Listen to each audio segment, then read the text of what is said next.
Hey guys, what's up? Welcome back to my channel. So today's video is going to be another episode of the Autism and series that I just started. It's going to be episode 2. As you can see, I have a guest. So it's going to be autism and eating, or autism and feeding, autism and food. I'm not sure how I'm going to title this, but it's about food and eating and the struggle. So the struggle is real with eating, feeding, food, all of the above. It's probably one of the top struggles that we face. I think it's second to communication, because I think his feeding struggles would be easier to figure out if he had communication, can communicate what his issue is with certain foods or food in general. So if I had to rank a list, top, communication, that is our biggest struggle. Second is feeding. Feeding and food and anything to do with autism and food related is very controversial. So a lot of autism parents have their kids on a super strict diet. A lot of autism specialists tell you take out, gluten, take out casein, blah, blah, blah, blah, blah. Well, I don't believe in any of that. No, I'm not going to say I don't believe in any of that. I don't choose to do that for my child.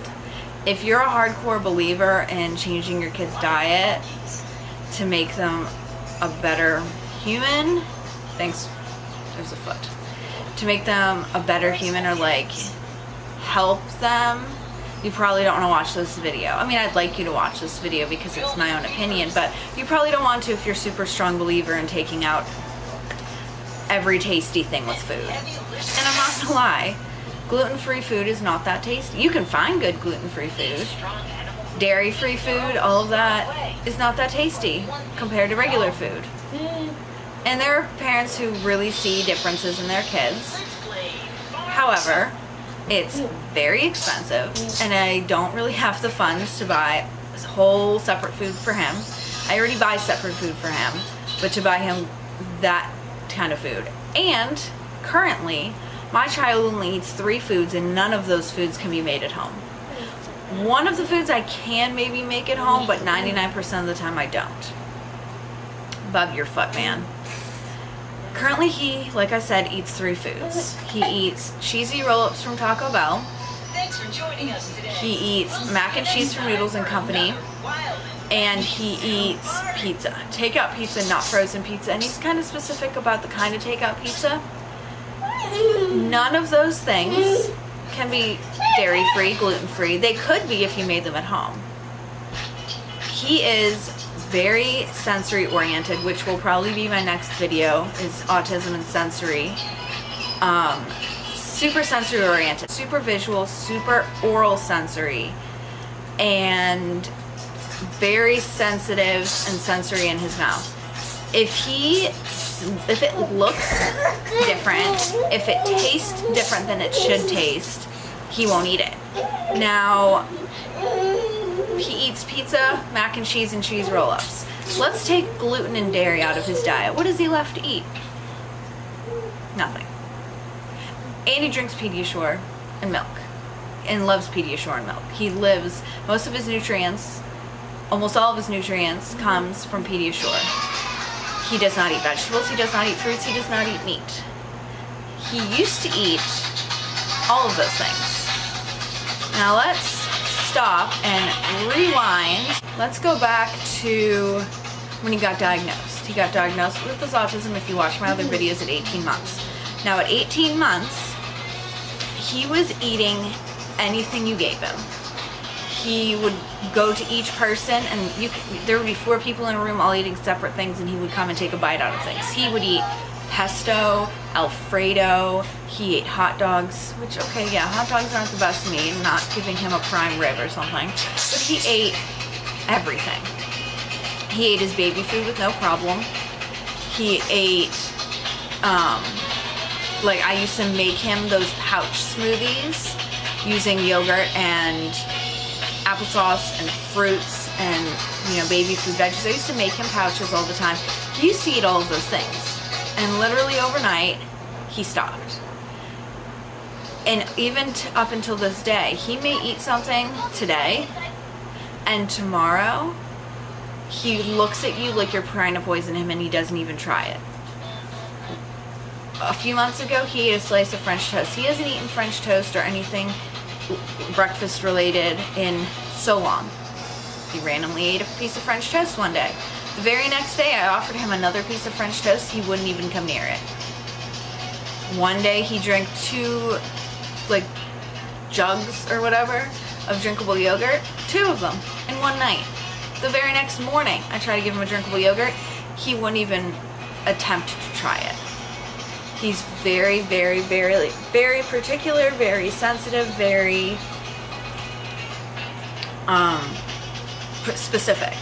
So special diets don't work for him. And to be honest with you, if one day he decided to eat an entire package of cookies, I probably would let him. And that's because he does not eat anything. If he came up to me while I was eating dinner and had wanted my entire hamburger, let's say, I'd give him my entire hamburger. I don't care. At this point in his life, anything he wants to eat, I would give him. That means if he wants to eat popsicles all day, every day, I'll give him popsicles. Because he is on such a strict diet by his own doing that I do not care what kind of food he eats, because him eating is more important than his diet. I don't care about his diet. I mean, I care, but I'm in no position to withdraw or restrain him from eating certain foods because it might make him stim less, or it might make him stop having meltdowns. A, that's not a guarantee, and some kids it doesn't work. And B, keep giving him food that he's not going to eat just to possibly stop him having meltdowns would probably create a meltdown. He has never fed himself, well, I can't say never. He pretty much has never fed himself his own food. He has picked up French fries on occasion. He has never once used his own utensil that I can recall. Maybe when he was a baby, but now I feed him every meal. The only time, really because he only eats 3 foods, the only utensil we use is I have a fork and knife for pizza because it's messy and I don't want to get covered in sauce trying to feed him. Cheese rolls I pull apart. Oh, and mac and cheese we use a spoon. He does not feed himself. I feed him every meal. He's very specific, like I said, how it looks. Not only how the food looks, but how it's presented in its container. The other day, he ate mac and cheese for the first time at home in a long time. Because most of the time, he'll only eat it at the mall where Noodles and Company is. Which is kind of annoying because his dad works at Noodles and Company and could bring him home mac and cheese every night if I needed him to. But he doesn't want to eat it at home. 2 nights ago, he ate it at home, loved it. Yesterday, his dad brought it home, wanted nothing to do with it. Won't even take a bite. So yeah, and cheese roll-ups in the bag, in the wrapper. You can't take them out of the wrapper, put them on a plate. That is, you're messing with him and he doesn't like that. Pizza, he likes to see the pizza box to make sure you're not messing with him. He knows frozen pizza. Personally, I don't like that many. I really don't like that much frozen pizza. But there's a difference, and he knows the difference. And even certain pizza places, for example, Pizza Hut, their sauce is kind of, I think, bitter. He's not a huge fan of Pizza Hut. Now, pizza places with sweeter sauce, he's all for. And he likes pizza. And it's hard because I'll go out to lunch, at a sit-down restaurant with a friend or, whatever. And I usually don't get him anything. I try. It's hard because I feel guilty not getting him anything in case he might eat it, but in the end, I'm usually just wasting money. So I always have to fight with myself. Do I want to spend the money on a $6 kids meal that he most likely isn't going to eat, or do I just not buy him anything because I have to stop at Taco Bell, and there have been many times where he doesn't eat at the restaurant and I have a whole kid's meal left over and I stop at Taco Bell because he doesn't eat. Last week I took him to the mall to get food at Noodles and Company, and he ate, but it was like noon, and I'm like, okay, well, he's gonna want to eat probably later, so I also stopped at Taco Bell on my way home to get him Taco Bell to heat up for later. So the hard part is not trying not to feed him the same thing many times in a row so that he gets sick of it. However, cheese rolls are usually the go-to because it's 5 minutes down the road. Pizza is, cheese rolls are $1 a piece. I can get him 4 cheese roll-ups for $4 and some change. A pizza normally is like, well, the pizza place I usually go to, a large carryout is $8.99. But a large pizza, I don't really need a large pizza. I mean, it lasts him usually for 2 days. So usually Fridays I get pizza and it's his dinner, his lunch and dinner for Friday, and usually like a lunch or dinner meal for Saturday. Now, when we go out out of town, we went to Great Wolf Lodge last month. Luckily the Taco Bell was 5-10 minutes down the road, and that was pretty much it. That's what he ate.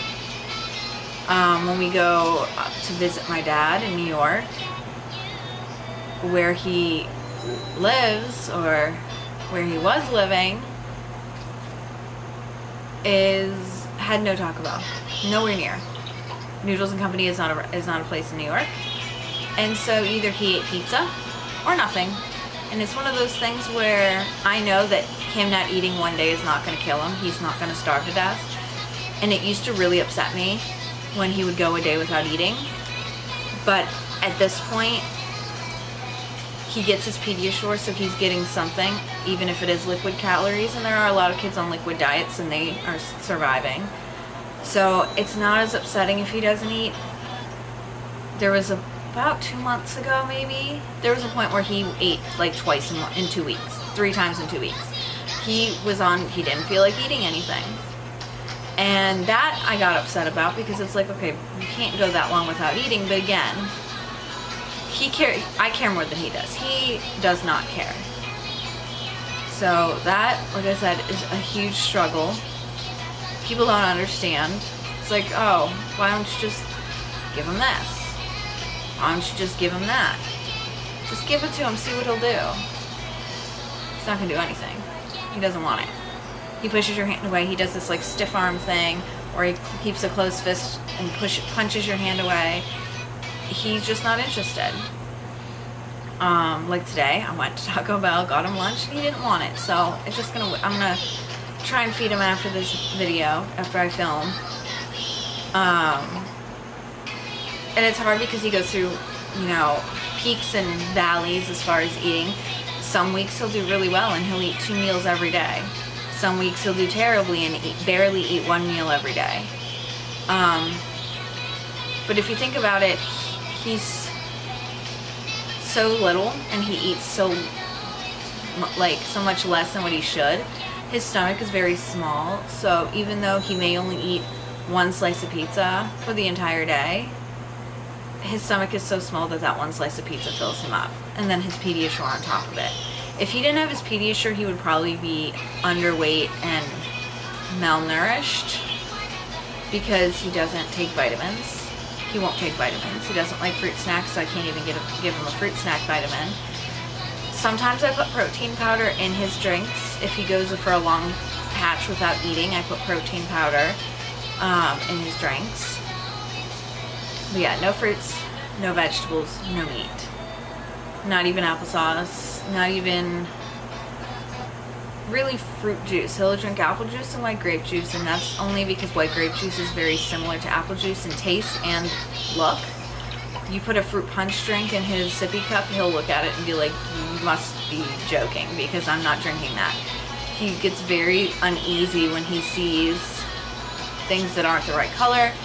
If we're out places in restaurants and you have a cup with a lid, there's a 50-50 chance he'll drink it, depending on where he is. He has it's like the same brand but different color lid and cup of a sippy cup for juice.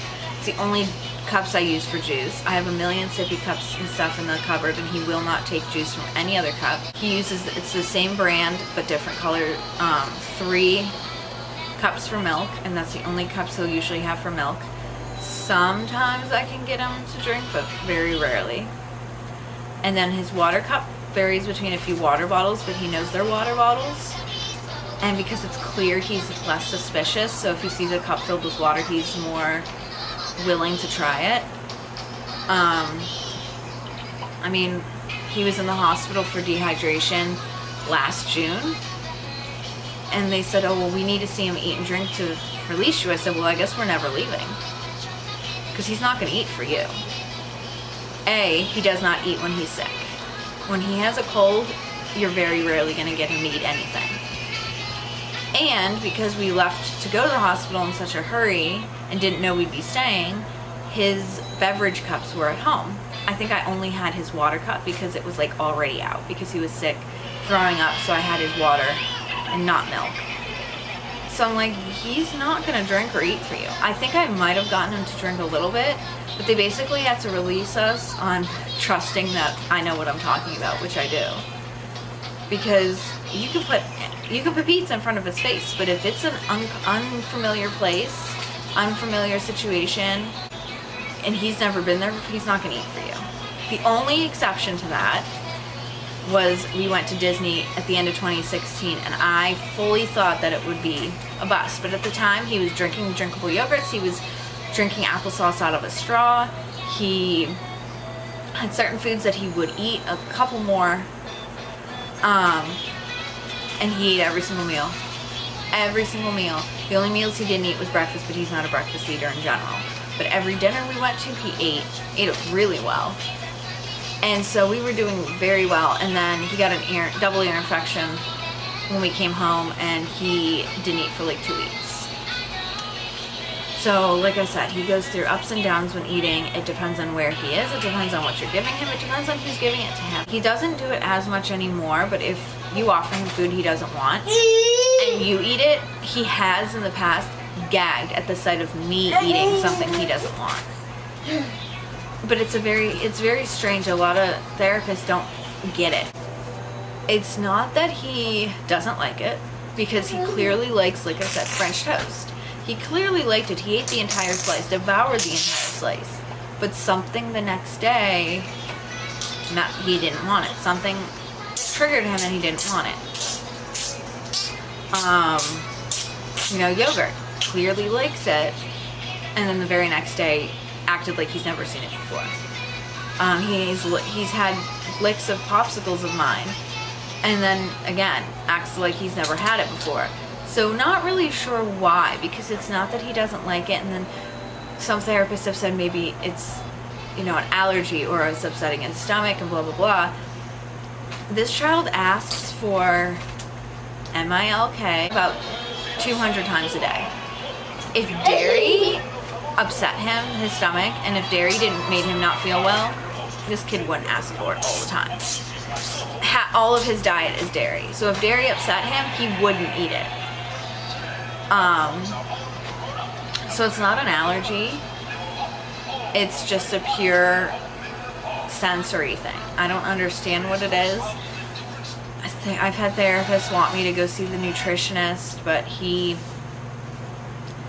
really pushes for these diets, and I'm just not, going back to what I said at the beginning, I'm not going to take away food from him to see what happens, because it has nothing to do with the food.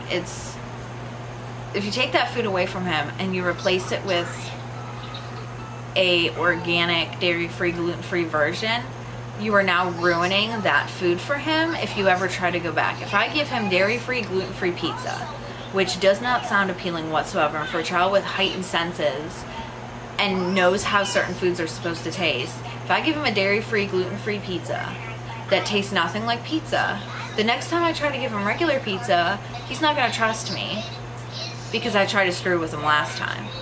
If I give him dairy-free, gluten-free mac and cheese, he's already, he only eats mac and cheese from Noodles & Company, and they don't have dairy-free. They do have gluten-free noodles, but it's elbow noodles. He only eats the mac and cheese with elbow noodles. So that wouldn't work either. I've tried making him mac and cheese at home. He stopped wanting it at home. He's very specific. So I've learned, don't mess with his food. I've tried blending veggies and hiding them in his food. That doesn't work. I've tried blending vitamins and putting them in his food. That doesn't work. At this point, we're kind of at a, well, he's eating. Do I want him to eat fruit, veggies, even meat? Yeah. Is he going to? That's up to him. Some days he feels like eating things that you don't understand why he's eating them. Changing his diet, his behaviors aren't terrible. Yeah, changing his diet could lead him to start talking and blah, blah, blah, blah, blah. There's no guarantee that it'll work. And taking away the only foods he eats to see if he'll start talking is not a good enough risk for, like, that's too risky. It's not a good enough outcome for me to try it. Let's take away all the foods he eats, change it to organic, gluten-free, blah, blah, blah. And then maybe he'll start talking. I don't think so. I mean, maybe it'll work. Maybe, I'm missing out on something. But to be honest with you, him just eating is more important to me than him talking. Obviously, communication, like I said, is number one on the list. But at the expense of his food, I don't think it's that important. Because there's a lot of inconclusive tests. There's a lot of, doctors that don't even know if that works. And this nutritionist that therapists want me to see gives the same exact diet regimen to every single kid. And if there's anything anyone should know about autism, is each child is completely different. And if you have a success with a certain diet with your child with autism, that's great. And you keep doing it. It is what it is, and feeding is a huge issue for a lot of parents, or for a lot of kids with autism and parents. So we just kind of go with his flow and just give him what he likes to eat. Don't change it. Offer him things, that he'll most likely turn down, and just hope that one day something clicks where he wants some grapes. I don't know. One day maybe. We kind of live with it now. We're used to it, so it's not as big of a struggle. But in those times where he's not eating certain foods that he was eating, and now all of a sudden he wants none of those foods, figuring out what else to give him, that's where the struggle comes in. If tomorrow he stops eating pizza, then I'm like, all right, now what? As long as there's 2 foods that he'll continuously eat, I'm somewhat satisfied. It is what it is. So that's really all I have to say about feeding. I will see you in our next video. So, see you next time.